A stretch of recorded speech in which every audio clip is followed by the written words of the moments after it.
Por trás de todo comportamento existe uma necessidade. Marshall Rosenberg. Eu sou a Évila Carreira, seja bem-vinda ao nosso canal. E se você ainda não nos segue, já vai seguindo, deixando o seu like, acionando o sininho das notificações para receber conteúdos de alto valor que vão agregar na sua vida e na sua carreira. O tema deste vídeo é a comunicação não violenta, uma comunicação sistematizada pelo psicólogo estadunidense Marshall Rosenberg. O Marshall Rosenberg, ele foi um jovem que na escola enfrentou diversos tipos de violência. E sabe o que é mais intrigante? É que ele não entendia o porquê de ele ser vítima de violência só pelo fato de ele ser judeu. Ele vinha de um ambiente familiar altamente amoroso, mas quando mudava de ambiente, ele experimentava essas inúmeras violências. E ele foi crescendo com essa inquietação. Na juventude, ele conhece um líder indiano que foi capaz de acabar com uma guerra sem usar uma única arma. E este líder indiano denominou o seu movimento como um ato de resistência civil organizada pelo uso da não violência. E ele ficou com essa expressão não violência em sua mente. Eu não preciso nem dizer que eu estou falando do Mahatma Gandhi. E lá na frente, quando ele se forma e escolhe sua profissão, o Marshall opta pela psicologia e a pergunta que motivou o seu trabalho foi: como que as pessoas elas podem se comunicar de maneira tal que ela crie pontes ao invés de muros entre elas? E foi aí que nasce a comunicação não violenta, ou simplesmente CNV. E a obra Comunicação Não Violenta do Marshall Rosenberg traz inúmeras técnicas, exercícios, lições práticas de como aplicar esta modalidade de comunicação no nosso dia a dia. E eu iniciei este vídeo com a premissa básica da comunicação não violenta, que por trás de todo comportamento existe uma necessidade. Menino, acabei de me comportar? Você me viu aqui me comportando? Abrindo um maior bocejão aqui no vídeo? Pois bem, por trás desse bocejo pode ter sono, tédio, cansaço, fome, ou como diz aqui na Bahia, inclusive aproveita, coloca aqui nos comentários de onde você é, se você é da Bahia, se você é de São Paulo, se você é do Rio, diz pra mim de onde você assiste esse vídeo, porque aqui na Bahia a gente ainda diz assim, pode ser quebranto, meu filho, pode ser olho gordo, né? Alguém pode ter te notado olhado, ou seja, um bocejo ainda pode ter por trás isso aí. E o que a CNV nos convida? A CNV nos convida a sermos investigadores de necessidades. E, gente, isso aplica a tudo. Isso aplica a nós sermos investigadores de necessidades das pessoas que convivem com a gente, nosso companheiro, nossa companheira, nossos filhos, de sermos investigadores de necessidades dos nossos liderados, das pessoas que fazem parte do nosso ecossistema. E, gente, deixa eu falar uma coisa para vocês. Que tal ser investigadores de necessidades dos clientes de vocês, das pessoas com quem vocês se relacionam?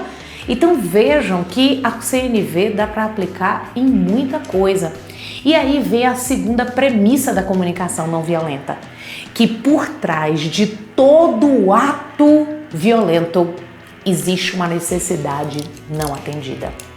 Então, quando diante de um ato de violência, ao invés de julgar, ao invés de se colocar numa posição de autodefesa, respira e analisa qual a necessidade que está por trás daquele ato violento.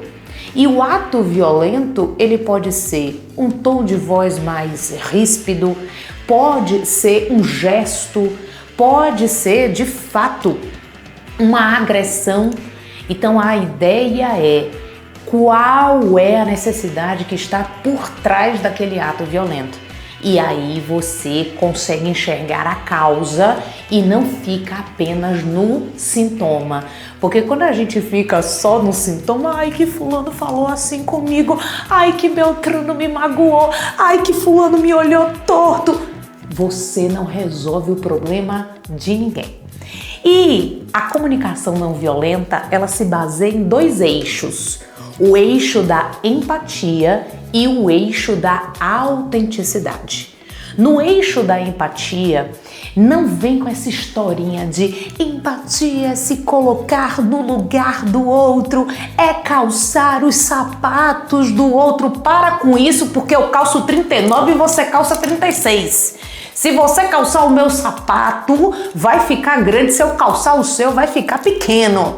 A ideia é que eu, no meu lugar, eu abro espaço para que você expresse suas necessidades, para que você expresse os seus sentimentos, sem com que eu acabe julgando eles e infiltrando essa minha análise com o meu ponto de vista.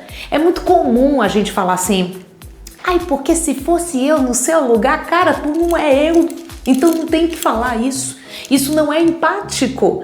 Ah, porque se eu fosse você, eu faria isso e isso e isso, mas você não é eu. Então, vamos respeitar, né, as nossas essências, as nossas histórias, os nossos pontos de vista, porque tudo, na verdade, não passa de pontos de vista. E quando você quer projetar o seu ponto de vista no outro, isso não é empatia. Na verdade, você bloqueia o processo empático. E qual é o melhor caminho para que a empatia ela se faça, para que a empatia ela possa de fato fazer parte daquela relação? Escutar. O Rubem Alves tem uma frase que diz assim, tem tanto curso de oratória, devia ter um de escutatória. E é verdade. A gente quer falar bonito, mas não quer escutar. Então, escutar é o caminho para a empatia. Escute seu cliente, escute seu filho, escute seu companheiro, sua companheira, escute o seu colaborador, escute. Porque isso, de fato, vai fortalecer o vínculo entre vocês. E por fim, a autenticidade. Tem gente que confunde autenticidade com sincericídio. Você sabe o que é sincericídio?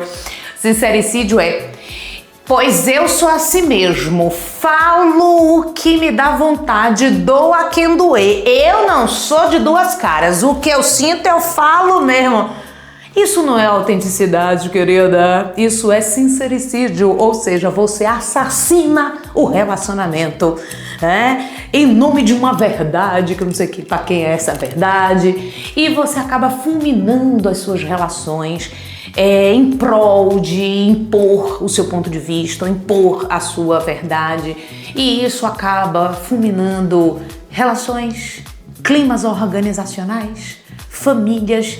E você às vezes se vê, né, nessa ilha, ai que ninguém me entende, ai que ninguém me compreende. Bora lá, a autenticidade ela parte do autoconhecimento. O que é você, ou quem é você em essência? O que você não está disposto a negociar para se relacionar? Porque, de fato, querer agradar a todos e querer engolir as suas necessidades só para não desagradar as pessoas, isso não é autenticidade. Quando você evita se posicionar numa reunião, quando você engole sapo e isso somatiza e vira doença, dor de cabeça, dor no estômago, né, desconfortos no corpo físico, isso está longe de ser autenticidade. A autenticidade é dizer o que pensa da forma certa, sem fulminar os relacionamentos.